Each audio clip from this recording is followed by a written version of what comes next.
कोकणात सध्या समाधानकारक पाऊस कोसळतोय, त्यामुळे शेतीच्या कामांना देखील वेग आलेला आहे। पाणी पातळीमध्ये देखील चांगलीच वाढ झालेली असून प्रमुख नद्या सध्या दुथडी भरून वाहत आहेत।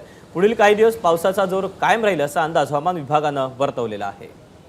याचा आढावा घेतलेला आहे अमोल मोरेनं। कोकणातल्या अनेक भागात काल दुपारनंतर जोरदार पावसाच्या सरी तर काही ठिकाणी रिमझिम असा पाऊस सुरू झालेला आहे।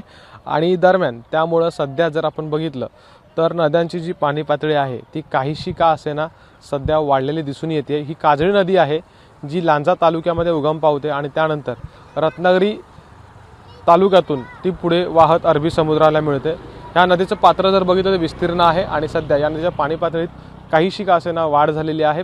एकंदरीत जर बघितलं पावसाळा सुरू झाल्यापासून जिल्ह्यामध्ये किंवा कोकणामध्ये सुदैवानं कोणतीही मोठी दुर्घटना सध्याच्या घडीला घडलेली नाही आहे। काही जी पर्यटन स्थळं आहेत, धबधबे आहेत किंवा काही स्पॉट्स आहेत, पिकनिक स्पॉट जे पावसाळी पर्यटनासाठी वापरले जातात, त्या ठिकाणी जाण्यासाठी काही निर्बंध देखील सध्याच्या घडीला स्थानिक पातळीवरती घातले गेलेले आहेत। खबरदारीचे उपाय म्हणून या सगळ्या गोष्टी केल्या गेलेल्या आहेत। दरम्यान हा पावसाचा जोर आणखीन काही वाढेल असा अंदाज एकंदरीत हवामान विभागानं सध्याच्या घडीला व्यक्त केलेला आहे। आणि पावसाची सध्याची जी बॅटिंग सुरू आहे त्यामुळं शेतीच्या कामांना देखील एक सध्या जर बघायला गेलं तर चांगल्या पद्धतीनं वेग आलेला दिसून येतोय। भात शेतीच्या लावणीमध्ये कोकणातला शेतकरी सध्या व्यस्त आहे।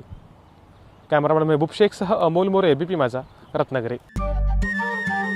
नमस्कार। मन शुद्ध तुझं ही वेगळ्याच प्रकारची मालिका तुम्हा सगळ्यांना खूप आवडली होती। याचा दुसरा सीझन कधी येणार अशी विचारणा झाली। प्रतीक्षा संपली आहे मित्रांनो, येतोय मन शुद्ध तुझचा दुसरा सीझन। होई मन शुद्ध तुझं